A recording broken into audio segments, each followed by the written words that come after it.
Parcel में आपका स्वागत है। आगे बढ़ने से पहले जो है मैं 3 वीडियो ऑलरेडी अपलोड कर चुका हूँ।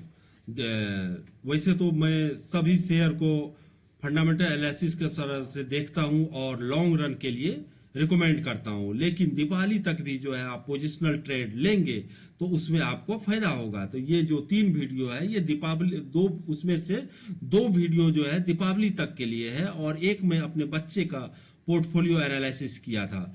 1 ईयर पहले मैं उसका पोर्टफोलियो बनाया था और जो है उसको मैं अभी आप लोग के सामने रखा हूं। देखिए कितना % उसमें रिटर्न मिल रहा है, क्योंकि मैं उस तरह का आदमी नहीं हूं कि केवल जो है बोल के रह रहा हूं। पहले मैं खुद एक्सपीरियंस लेता हूं, उसके बाद ही मैं आप लोग के पास प्रेजेंट करता हूं।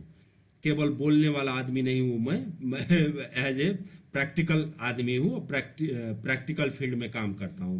मैं इंजीनियर भी हूं, स्ट्रक्चरल इंजीनियर भी हूं, इसीलिए मैं जो खुद लेता हूं उसी को मैं आप लोग को रिकमेंड करता हूं। लेकिन आप लोग को लेने से पहले मैं रिक्वेस्ट करूंगा कि आप अपना फाइनेंशियल एडवाइजर से जरूर सलाह ले लें आप अपने स्टॉक को लेने से पहले। तो अभी हम लोग जो है शुरू करते हैं आज का टॉपिक।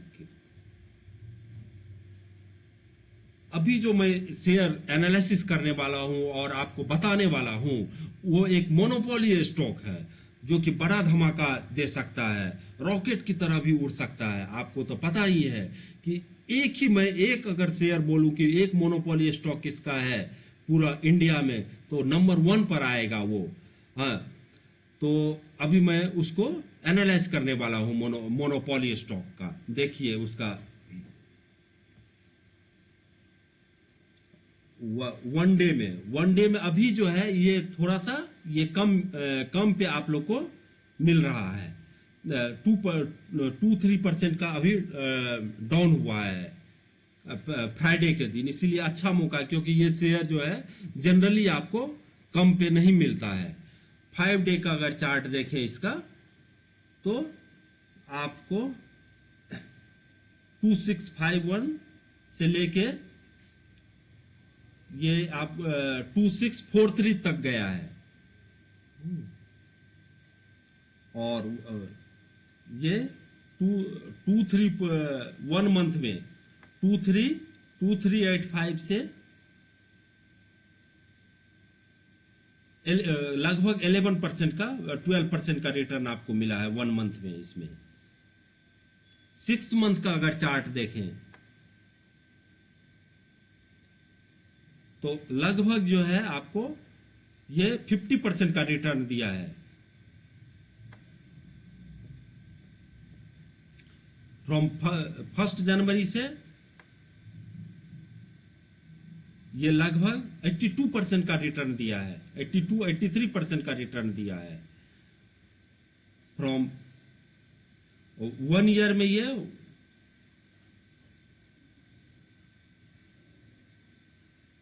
93% का रिटर्न दिया है। और 5 ईयर तो चार्ट एनालिसिस नहीं कर सकते हैं क्योंकि ये 2019 में ही ये लिस्ट हुआ था कंपनी, तो इसलिए ये अपने जब लिस्टिंग से ये 241% का रिटर्न दिया है। हाँ, तो ये एक मोनोपोली स्टॉक है आपको, जो कि इसके बारे में मैं 2-3 चीज पहले बताऊंगा। क्यों है ये मोनोपोली स्टॉक? क्योंकि ये एक गवर्नमेंट का भी शेयर है। मैं गवर्नमेंट स्टॉक को प्रिफर नहीं करता हूं, लेकिन ये एक ऐसा स्टॉक है कि दूसरा कोई खोल ही नहीं सकता है इसको। कितना बड़ा भी प्राइवेट प्लेयर आ जाए, इतना बड़ा जाल बिछाना किसी प्राइवेट प्लेयर के लिए संभव नहीं है। तो ये इसीलिए एक ये मोनोपोली स्टॉक है। जब ये मोनोपोली स्टॉक जब तक है ये रॉकेट की तरह आपको पैसा कमा के दे सकता हो। केवल ये पैंडेमिक जो आ गया है कोविड वाला, उसके चलते ही रुका हुआ था, नहीं तो ये न जाने अभी कितना 4000 की 5000 पर रहा था। क्योंकि आप जानते हैं कि इंडिया का पॉपुलेशन कितना बढ़ रहा है और ये जो है ट्रांसपोर्टेशन में है, और तो कितना स्पीड से ये बढ़ेगा। और मैं जो बात कर रहा हूं ये एक आईआरसीटीसी शेयर के बारे में बात कर रहा हूं आपको। क्योंकि ये रेलवे का है तो टिकटिंग का जो धंधा है ये केवल आईआरसीटीसी ही रेलवे का कर सकता है, मतलब करने दिया जा रहा है, तो तब तक ये मोनोपोली स्टॉक रहेगा जब तक कि गवर्नमेंट ये नहीं चाहे कि कोई दूसरा प्लेयर भी इसमें आ जाए। क्योंकि ये रेलवे जो है ये केवल गवर्नमेंट का है, और गवर्नमेंट का टिकट जो है केवल आईआरसीटीसी काट सकता है। और टिकटिंग इन और अगर एक एनालिसिस अगर बाद में करेंगे हम लोग फंडामेंटल, एक अगर करें तो इसका जो है दो तीन बिजनेस है। जैसे टिकटिंग का है, दूसरा जो है टूरिज्म का है, थर्ड जो है पानी का है, पानी जो पीते हैं हम लोग, तो जो कि रेल नीर जो प्रोडक्ट है इसका, रेल नीर हम लोग को रेलवे स्टेशन पे मिलता, आप तो जानते होंगे रेलवे स्टेशन पर खूब मिलता है रेल नीर। तो अभी केवल जो है टूरिज्म और खाने पीने का भी जो आईआरसीटीसी देती है ट्रेन में, उसका भी इसी के पास है। तो अभी खाना पीना और टूरिज्म ये दोनों सेक्टर जो है इसका कम है। और लेकिन टिकटिंग जो है ऑलमोस्ट जो है आप देखेंगे कि प्री कोविड लेवल तक का पहुंच चुका है ऑलमोस्ट। तो इसलिए टिकटिंग जो भी चार्ज ये एक्स्ट्रा ले रहा है वो तो आप जो कमने वाला नहीं है, जो मान लीजिए हर टिकट पे ये लेता है उसको तो कमाएगा नहीं, तो वो तो और बढ़ेगा ही बढ़ेगा हर दिन। लेकिन अगर टूरिज्म और खाने पीने वाला अगर धंधा शुरू कर देता है, फर्स्ट एक टूरिज्म शुरू हो जाता है, दूसरा खाने पीने वाला अगर धंधा शुरू हो जाता है, और जितना ट्रेन पहले चलती थी अगर वो चलने लगा है, तो माय डियर फ्रेंड आप सोच लो कि क्या इसका मुनाफा होगा और क्या इसका रेवेन्यू होगा, आप अंदाजा भी नहीं लगा सकते हो इसका। तो इसीलिए मैं बोल रहा हूं कि अभी बेहतर टाइम है कि कोविड जो है समाप्त होने वाला है। भगवान ना करे कि थर्ड वेव आए, अगर थर्ड वेव आती है तब तो फिर थोड़ा सा प्रॉब्लम हो जाएगी।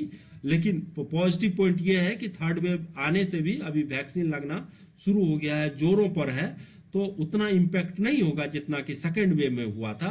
तो इसीलिए ट्रेन तो अब दौड़ना ही दौड़ना है। विद इन ईयर कितना सारा न्यूज है, एक न्यूज तो आप पहले भी सुने होंगे कि इसमें टीवी में देखे होंगे, बहुत सारा यूट्यूब वाला भी चैनल बनाया कि ये स्प्लिट होने वाला है, मतलब कि एक शेयर जो है 5 में इसको डिवाइड होने वाला है। तो एक तो वो बेनिफिट मिलेगा जिस दिन ये अभी जो रेलवे जो इसका पेरेंटिंग ऑर्गेनाइजेशन है इंडियन रेलवे, उसके पास इसका जो बोर्ड है रिकमेंड करके भेज चुका है। अगर जिस दिन वो पता चल गया कि इसका एक्स डेट कब है, मतलब किस दिन ये स्प्लिट होने वाला है, तो फिर एक मौका होगा, ये जो है शेयर जो है बढ़ेगा ही बढ़ेगा। हाँ, बहुत चांस है कि उस दिन भी बढ़ेगा। और सारा इसके अलावा और न्यूज है। अभी अभी तो बहुत कम ट्रेन चल रही है, अब धीरे धीरे अगर ट्रेन चलने लगेगी और आदमी का बिजनेस पर्पज से मूव करने लगेगा। अभी त्योहार आ रहा है, त्योहार के चलते भी कितना आदमी आएगा, दीपावली, छठ, अभी तो 6 मंथ तो केवल त्योहार ही त्योहार है हम लोग के लिए, क्रिसमस तक। तो अगर स्पेशल ट्रेन भी चलाती है, और स्पेशल ट्रेन चलाते चलाते जो है सरकार जो है एक नॉर्मल लेवल पे बिजनेस को ले आती है, तो सोचिए कि कितना इसका रेवेन्यू होगा, रेवेन्यू जनरेट होगा। इसीलिए मैं बोलता हूं कि अभी बेस्ट टाइम है इसको एकुमुलेट करने का। अब हम लोग थोड़ा सा जो है इसका फंडामेंटल एनालिसिस को देख लेते हैं। मार्केट कैप 42,000 का है, और करंट प्राइस जो है इसका 2646 है, ये जो है 2750 इसका हाईएस्ट है, और 1290 1 ईयर में इसका लोएस्ट है। मार्केट पी 157, थोड़ा बहुत महंगा शेयर तो महंगा है। तो इंडिया में तो मैं तो बार बार आपको बोलता हूं यही 25 से 30 शेयर है जिसमें कि आप प्रॉफिट कमा सकते हैं, वेल्थ जनरेट कर सकते हैं। उसमें से एक आईआरसीटीसी भी आता है। तो यहाँ तो जो महंगा है वो हमेशा महंगा ही रहेगा। तो मोनोपोली स्टॉक है। देखिए अभी रेल चल भी नहीं रही है लेकिन कैसे भागा है ये, तो यही कारण है। तो क्योंकि 25 से 30 ही स्टॉक है इंडिया में जिसमें भी आप वेल्थ क्रिएट कर सकते हैं। हाँ, तो उसमें से ये एक आईआरसीटीसी भी है। तो कहाँ खरीदेगा आदमी, तो इसी समय खरीदते रहे, इसीलिए पी बढ़ता है। तो फंडामेंटल एनालिसिस और इंडिया के सीन को देखते हुए मैं तो पी कभी भी नहीं सोचता हूं कि पी को कभी नहीं देखना। हाँ, बिजनेस अवश्य देखें इसका कि कैसा बिजनेस हो रहा है, नहीं हो रहा है, प्रॉफिट हो रही है कि नहीं, लॉस में, ये सब देखना है हम लोग को। पी क्या हो रहा है, नहीं हो रहा है, क्योंकि इतना आदमी है। अभी 4 to 6% ही हम लोग स्टॉक मार्केट में आए हैं। नेक्स्ट जनरेशन कितना बड़ा होगा, कितना स्टॉक मार्केट में आएगा, सब लेगा, तो कितना बढ़ेगा शेयर। इस तरह से हम लोग को सोचने की जरूरत है। और ज़्यादा हम फंडामेंटल एनालिसिस पर मैं नहीं जाऊंगा, क्योंकि ये मोनोपोली स्टॉक है। तो थोड़ा सा इसमें देख लेते हैं कि इसका गुड पॉइंट्स तो बताइए अभी क्या है। और कंपनी ऑलमोस्ट डेट फ्री है, कोई कर्ज नहीं है। Company has good return on equity, track record 3 years में ROE 27% का है। Company has been maintaining healthy dividend. Dividend government का शेयर है तो ये डिविडेंड तो देगा ही देगा। तो भाई जब नॉर्मल चल रहा था मैं तब भी शेयर लिया था, तो डिविडेंड देख के तो आपका मन खुश हो जाएगा। मैं तो ये आपको बोलूंगा कि डिविडेंड देखिएगा कितना आता है इसका। डिविडेंड पे आउट जो है 59% का है। अच्छा, इसका थोड़ा सा ड्रॉबैक भी क्या है उसको भी देखें हम लोग। Stock is trading at 29 times it's book value. Company has deliver a poor cell growth. वो तो पता ही है कि ये तो कोविड के चलते जो है, नहीं तो अभी तो कहाँ से कहाँ ये चला जाता ना। Earning include and other income of 114 crore, ये सब कोई कुछ नहीं हुआ। Company has high debtor of 251 days. ये सब पीयर कंपेरिजन आईआरसीटीसी का कोई है ही नहीं, कोई नहीं है। और प्राइवेट प्लेयर इसमें आ ही नहीं सकता है, आ ही नहीं सकता है कि पूरा रेल बिछा ले और जो है ट्रेन चला ले, ये हो ही नहीं सकता है। ये गवर्नमेंट ही 2, 4, 10 अगर दे सकती है, गवर्नमेंट अपने तरह से जैसे घुमाना चाहेगा उसी तरह से घूम सकता है, नहीं तो प्राइवेट प्लेयर इसमें घुस ही नहीं सकता है ना। क्योंकि लैंड हो गया, इस स्टेट से उस स्टेट में जाना हो गया, ये सब चीज प्राइवेट प्लेयर के लिए संभव ही नहीं है विदाउट गवर्नमेंट अलाउ करने का। सेल्स तो जानते ही हैं कैसे इंक्रीज कर रहा था इसका। 435 करोड़, 490 करोड़, 459, 513, 766, 576 कैसे ग्रो कर रहा है। जनवरी उसके बाद जो है घटना शुरू हो गया था।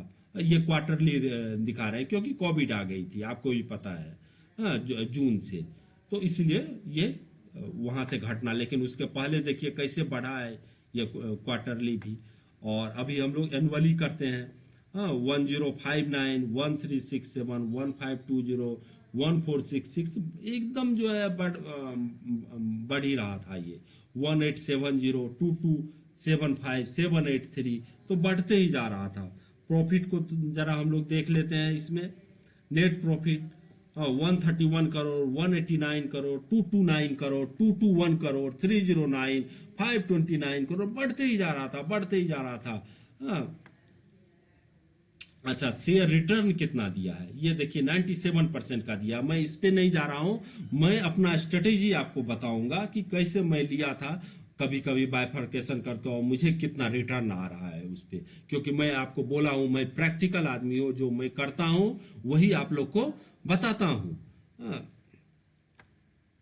और ये बोरोइंग देखिए, मीन्स कर्ज एकदम जीरो है, कुछ भी नहीं है। क्यों लेगा गवर्नमेंट कंपनी कर्ज? और कर्ज लेगा भी तो गवर्नमेंट में क्या लगता है, कोई फर्क नहीं पड़ रहा है। लेकिन आईआरसीटीसी के पास कोई कर्ज नहीं है। हाँ, और आरओसी सब तो रहने देते हैं, ये देख लीजिएगा। और नेक्स्ट जो है, अब मैं अपना ये दिखा रहा हूँ अपना शेयर आईआरसीटीसी का, मुझे कितना परसेंट रिटर्न मिला है। ये देखिए आईआरसीटीसी है। और हमेशा मैं 24 अप्रैल 2020 को लिया था, 25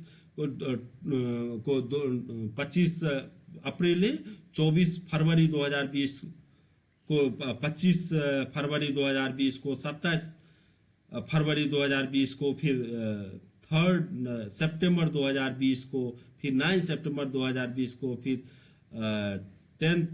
10 जून 2021 को, फिर जुलाई में लिए थे 2021 में, फिर जुलाई अगस्त में लिए हैं। और कितना कितना परसेंट मुझे मिल रहा है।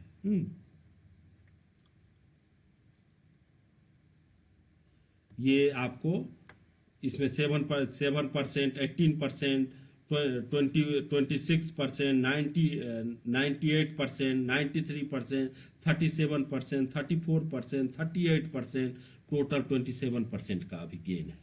तो इसलिए अगर जब भी आपको मौका मिले तो कल जो है 2-3% ये कमा है, तो 2-3 दिन में आप अपने फाइनेंशियल एडवाइजर के सलाह से आप इसको दे सकते हैं। और ये प्योरली मैं आपको डिस्क्लेमर देना चाहता हूँ, ये शेयर मेरे पोर्टफोलियो में है और आप अपने फाइनेंशियल एडवाइजर से ही सलाह लेके इसमें आप निवेश करें या पोजिशनल ट्रेनिंग भी ले, ये मेरा रिक्वेस्ट है आप लोग को। और लास्ट में एक ही रिक्वेस्ट है कि मेरा चैनल को आप लोग सब्सक्राइब करें और वीडियो को भी लाइक करें, तो ये मेरे मोटिवेशन के लिए बहुत ही अच्छा होगा। हाँ, क्योंकि मैं प्रैक्टिकल एग्जाम्पल देता हूँ आपको, मैं लेके पहले से एनालाइज करता हूँ तब मैं आपको बताता हूँ। ये नहीं कि केवल वर्बल डिस्कशन ये लिए और कोई भी चैनल पर डाल दिया, ऐसा मैं नहीं करता हूँ। थैंक यू दोस्त, फिर मिलेंगे एक नए वीडियो के साथ, तब तक जय हिंद जय भारत।